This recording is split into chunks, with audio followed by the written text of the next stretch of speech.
আল্লাহ বলেন, নবী বলেন, আল্লাহর দেওয়া নিষিদ্ধ জিনিস থেকে নিজেকে বাঁচাও, মর্যাদা বেড়ে যাবে দুনিয়ায় আখিরাতে। চোখ দিয়ে দেখো,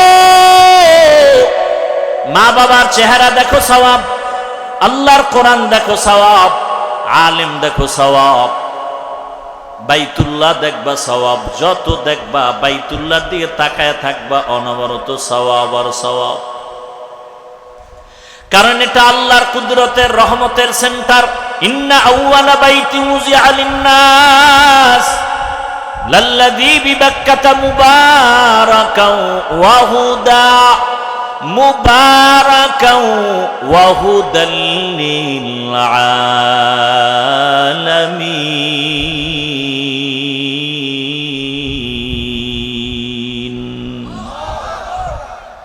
আল্লাহ তাআলা বরকতের হেদায়েতের ঘর বানাইলেন জমিনের মধ্যে বাইতুল্লাহ। আর দুনিয়ার মানুষের হেদায়েতের জন্য দিলেন আমার আল্লাহ কোরআন। শাহরু রমাদানাল্লাযী উনজিলা ফীহিল কুরআন হুদাল লিন-নাস ওয়া বায়্যিনাতিন মিনাল হুদা ওয়াল ফুরকান। দুনিয়ার মানুষের হেদায়েতের জন্য রমজান মাসে আল্লাহ কোরআন অবতীর্ণ করলেন। আর তেলাওয়াতকৃত আয়াতের শুরুতে আল্লাহ বলেন হুদাল লিল মুত্তাকিন, যারা আল্লাহকে ভয় করবে তাদের জন্য কোরআন হেদায়াত। ওমরের মতো বান্দা 27 বছর বয়সে রাসূলের কাছে গিয়ে কালেমা পড়ে এত দামি হয়ে গেছেন, এখন ওমর যে রাস্তা দিয়ে হাঁটে শয়তান ওই রাস্তায় হাঁটে না। যুবক মদের বোতল নিয়ে হাঁটতেছে, ওমরের দেখে ভয় পেয়ে গেছে, ফালাইতেও পারে না। ওমর কাছে আসছে, যুবক মনে মনে তওবা করছে আর মদ পান করবে না। ওমর বোতলটা নেওয়া মাত্রই দেখে এক ফোঁটা মদও নাই, পুরা বোতলটাই দুধে ভরা।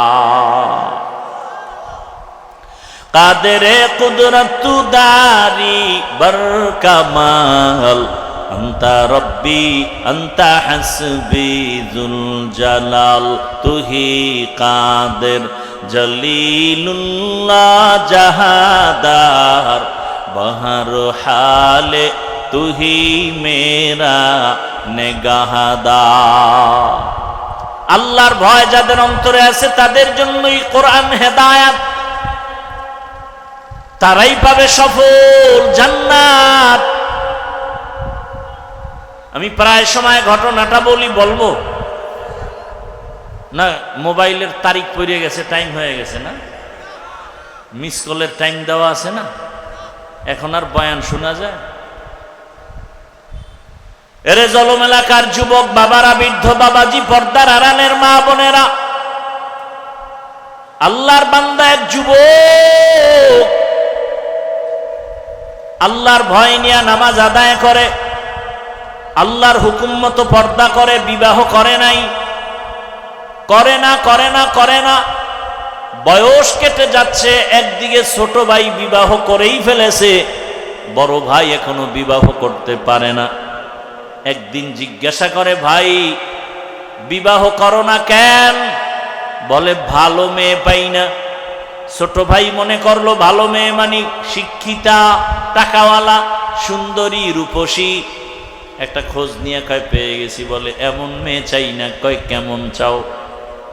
কয় আমি এমন একটা মেয়েকে বিবাহ করতে চাই যেই মেয়েটা আল্লাহর ভয় নিয়ে আমার ডান হাতটা ধইরা আমাকে জান্নাতের দিকে আগায় দিবে। ছোট ভাই বলে তোর কপালে এমন মেয়েও নাই, বিয়াও নাই। বড় ভাই ডাক দিয়া, আমার মালিকের উপরে ভরসা করে আছি, আমার মালিক আমার আমলের কান্নার বিনিময়ে আল্লাহ যদি দেন, আল্লাহর অভাব নাই, যদি কবুল হয়ে যায় সময়ও বেশি লাগবে না রে ভাই। কিছুদিনের মধ্যে খবর পেলেন পাশের এলাকার মধ্যে একজন আল্লাহর ওলি আসছেন, বুজুর্গ আহলুল্লাহ আউলিয়ায়ে কেরামদের একজন আল্লাহর ওলি। মসজিদে আইসা খিমা গাড়লেন আর এলাকার মানুষের দিয়ে বয়ান করে আর দোয়া নেয়। মানুষ পানি পরা নেয় আর হুজুরের হাদিয়া দেয়, দোয়া চায়। ওই আল্লাহর বান্দা খবর পাইয়া চলে গেল। একদিন ফজরের নামাজ গিয়া সে মসজিদে আদায় করলো। নামাজ আদায় করতে গিয়া হুজুরের কাছে গিয়া নির্জনে বসলো আর বলেন, হযরত, আমি অমুক এলাকার এক গরিব সন্তান, বয়স কত, এত বিবাহ করেছ না কেন? বলে, আমি এমন গুণের মেয়ে চাই, সে মেয়ে পাই না তো বিবাহ করি না। আমার মাওলার কাছে দোয়া করি, আল্লাহ যেন একটা নেককারিনী বিবির ব্যবস্থা করেন, যেই নেককারিনী বিবি আল্লাহর ভয় নিয়ে চলবে আর আমার ডান হাতটা ধরে ধরে জান্নাতের পথে আগায় দিবে। হুজুর, আপনার কাছে আসছি, কোনো মেয়ে চাই না। আল্লাহওয়ালাদের দোয়া আল্লাহ ফেরত দিবেন না, কারণ আমার জবানের থেকে আপনাদের জবান পবিত্র, আমার হাতের থেকে আপনাদের হাত পবিত্র। আমরা গুনাহ করি, আপনারা গুনাহ কম করেন। একটু দোয়া করে দেন, আল্লাহ যেন এমন গুণের একটা মেয়ের ব্যবস্থা করে দেয়। কথা চলতেছে চলতেছে চলতেছে, হঠাৎ মসজিদের বাহির থেকে সালামের আওয়াজ, আসসালামু আলাইকুম ওয়া রাহমাতুল্লাহ। সালামটা কোনো পুরুষের কণ্ঠের না, একটা কচি মেয়ের কণ্ঠের সালামের আওয়াজ। হযরত সালামের জবাব নিলেন আর বললেন, কে হে তুমি মসজিদের বাইরে? আল্লাহর বান্দি মেয়েটা ডাক দিয়া কয়, হযরত, আমি এই এলাকার গরিব একটা সন্তান, আমার বাবা দুনিয়ায় নাই, আমার আম্মা কষ্ট করে জীবন চালায়। তোমার বয়স কত, এত বিবাহ হলো নাকি? বলে, না। কেন হয় না? বলে, আমি জীবনে ভালো একটা ছেলে পাই না। কেমন ছেলে চাও? বলে, এমন একটা ছেলেকে আমি স্বামী বানাতে চাই, আল্লাহর ভয় তাকওয়া যার অন্তরে থাকবে আর আমার ডান হাতটা ধরে জান্নাতের পথে আগায় দিবে। পাওয়া গেছেনি দোনোজন। ছেলেও চাইছে যেটা, আল্লাহ মেয়েও মিলায় দিলেন, মেয়েও তাই চায়। আল্লাহর কাছে চাও বান্দা, চাওয়ার মতো অসাধ্য সাধ্য হয়ে যাবে। অসম্ভব সম্ভব করতে পারেন কে? ইয়া আইয়ুহান নাস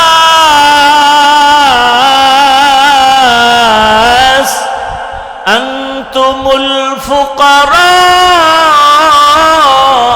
ইলাল্লাহ ওয়াল্লাহু হুয়াল গানিয়্যুল হামিদ।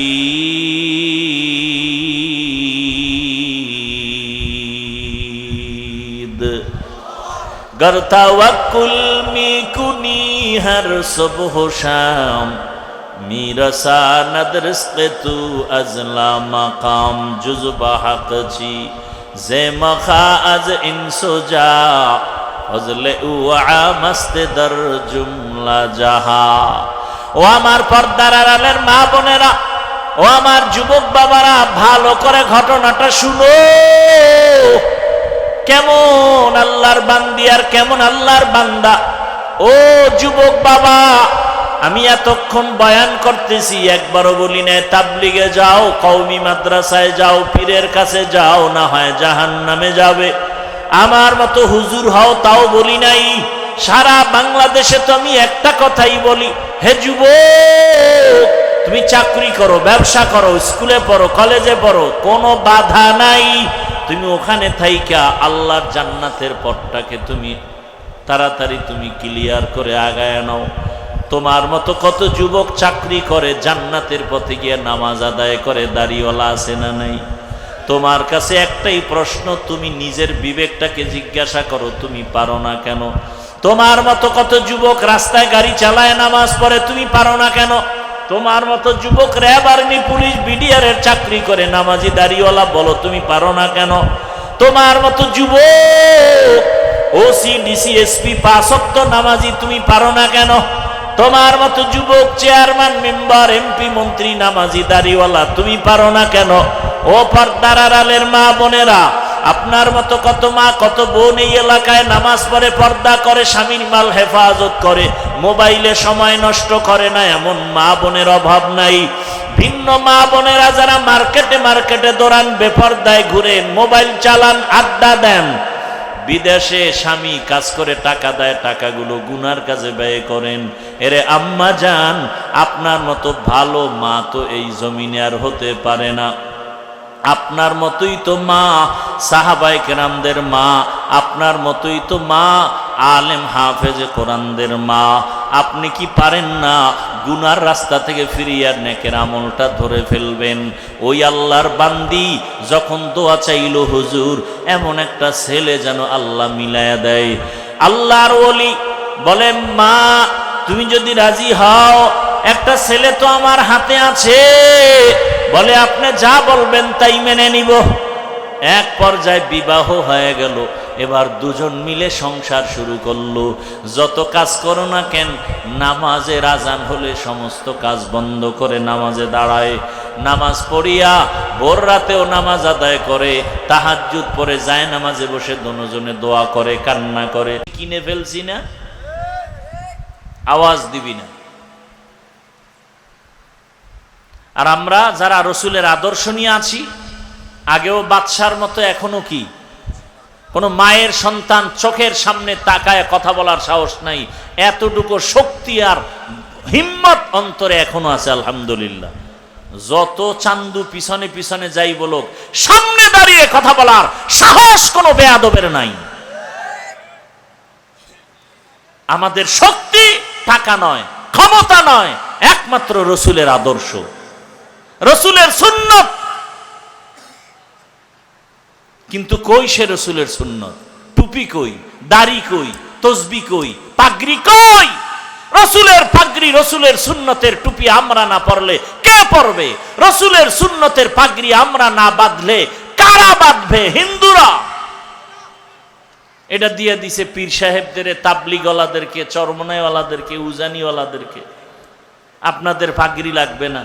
রসুলের দাইমি সুন্নত পাগড়ি, সর্বাবস্থায় পাগড়ি, আর সে পাগড়ি নেই। আল্লাহ হেদায়াত দান করুন। ইত্তাকিল মাহারিম তাকুন আবাদান নাস।